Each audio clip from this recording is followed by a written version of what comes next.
Assalamualaikum warahmatullahi wabarakatuh. Alhamdulillahirabbil alamin wal 'aqibatu lil muttaqin wala 'udwana illa 'alal zalimin. Asyhadu an la ilaha illallah al-malikul haqqul mubin wa asyhadu anna Muhammadan shadiqul wa'dil amin. Allahumma shalli wa sallim wa barik ala sayyidina Muhammadin wa ala alihi wa sahbihi ajma'in. Amma ba'du. Ikhwan yang dirahmati Allah Subhanahu wa taala. Manusia itu berbeda-beda tingkatannya sesuai makom peribadahannya kepada Allah Subhanahu wa taala, sesuai makom ketaatannya kepada Allah Subhanahu wa taala. Ada orang yang ditinggikan, terus ditinggikan derajatnya, yaitu para nabi, para rasul.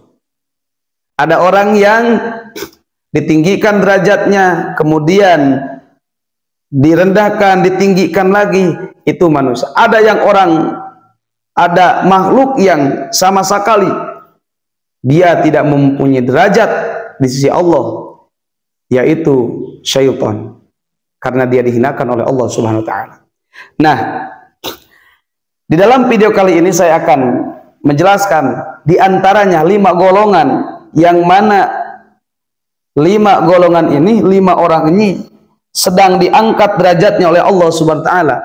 Maka ketika kita memiliki tanda-tanda ini, bersyukurlah kepada Allah dan istiqomahkanlah dalam beribadah, karena hakikatnya kita diangkat derajat kita oleh Allah Subhanahu wa taala. Yang pertama, orang yang akan diangkat derajatnya oleh Allah, yang sedang diangkat derajatnya oleh Allah Subhanahu wa taala, yaitu orang yang sedang sholat tahajud.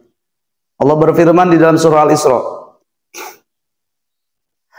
wa minal laili fatahajjad bihi nafilatan lak asa ayyab'asaka rabbuka maqaman mahmuda. Orang yang selalu rajin bertahajud, lihat kata Allah, asa rabbuka, asa ayyab'asaka rabbuka, maka Allah akan mengutus untuknya, menempatkan untuknya maqamam mahmuda, makom yang terpuji, yaitu derajat-derajat yang tinggi. Nah, orang yang rajin sholat tahajud, orang yang rajin bangun tengah malam, mendekatkan diri kepada Allah Subhanahu wa taala dengan berzikir, dengan sholat tahajud, sholat tasbih atau sholat taubat dan sebagainya, maka hakikatnya dia sedang ditinggikan derajatnya oleh Allah Subhanahu wa taala, dengan catatan dia beribadahnya dengan ikhlas karena Allah Subhanahu wa taala. Yang kedua, orang yang akan diangkat derajatnya oleh Allah Subhanahu wa taala, orang yang mempunyai keimanan yang kuat. Dijelaskan di dalam Al-Qur'an, Allah Subhanahu wa taala berfirman, A'udzubillahi minasyaitonir rajim. Yarfa'illahu alladhina amanu minkum walladzina utul ilma darajat. Walladzina utul ilma darajat. Allah akan mengangkatkan derajatnya untuk orang-orang yang beriman. Apa iman itu? Iman itu adalah kepercayaan di dalam hati yang diungkapkan dengan lisan, yang direalitakan dengan anggota badan kita, yaitu perwujudan dari ketaatan kepada Allah Subhanahu wa taala.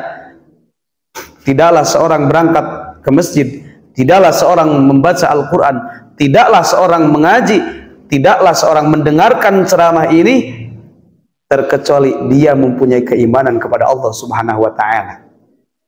Maka yang nanti akan dipanggil oleh Allah Subhanahu wa taala adalah orang-orang yang beriman, yang kuat tauhidnya. Nah, di sini yarfa'illahu alladhina amanu minkum walladzina utul ilma darajat. Yang diangkat derajatnya itu adalah orang yang beriman, yang kuat keimanannya. Maka iman ini menjadi salah satu pokok di dalam peribadahan. Ketika kita sholat tetapi kita tidak beriman, maka akan ditolak oleh Allah Subhanahu wa taala. Ketika kita bersedekah tetapi kita tidak beriman kepada Allah Subhanahu wa taala, maka akan ditolak sedekahnya. Maka iman itu syarat nomor 1 yang apabila kita beribadah harus ditanamkan keimanan kita kepada Allah Subhanahu wa taala. Dan yang kedua itu orang yang mempunyai ilmu. Orang yang mempunyai ilmu itu hakikatnya sedang ditinggikan derajatnya oleh Allah Subhanahu wa taala. Yang mana ilmu itu melahirkan ketakutan kepada Allah Subhanahu wa taala. Jangan sampai kita mempunyai ilmu kepada Allah tapi rasa takutnya hilang kepada Allah Subhanahu wa taala. Karena rasa takut itu yang paling berpengaruh efek dari ilmu itu. Bahkan di dalam hikam dijelaskan, ilmu itu adalah akan bermanfaat apabila qaranat khasyah, ketika ada rasa takut, falaka, maka bermanfaatlah ilmu itu dunia dan akhirat. Tetapi jika kita mempunyai ilmu tapi rasa takut kita kepada Allah hilang, maka ilmu itu tidak akan bermanfaat. Hakikatnya seseorang itu direndahkan derajatnya oleh Allah SWT.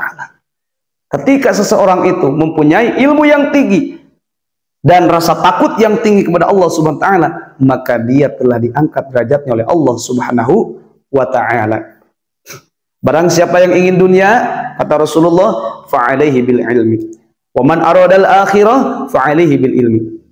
Yang mau akhirat, raihlah dengan ilmu. Yang mau dunia, raihlah dengan ilmu. Faman aradahuma fa'alaihi bil ilmi. Siapa yang menginginkan dunia dan akhirat, kebaikan dunia dan akhirat, maka raihlah dengan ilmu. Ilmu itu adalah cahaya dalam hati yang bisa memisahkan antara hak dan batil. Al-ilmu nurun fil qalbi yufarriqu bainal haqqi wal batil. Dan yang keempat, orang yang membaca Al-Quran.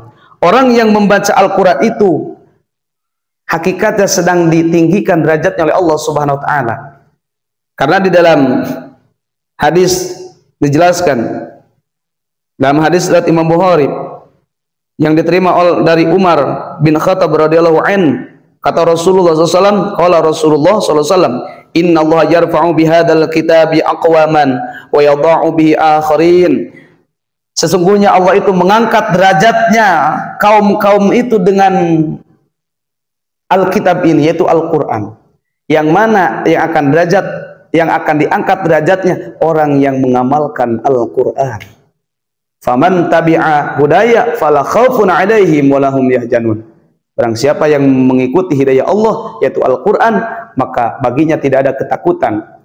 Walahum yahzanun, tidak ada kesedihan dunia dan akhirat. Maka orang yang membaca Al-Quran hakikatnya ditinggikan derajatnya oleh Allah Subhanahu wa taala, dan pahala membaca Al-Quran dari satu hurufnya itu adalah 10 kebaikan apabila kita membacanya di luar sholat.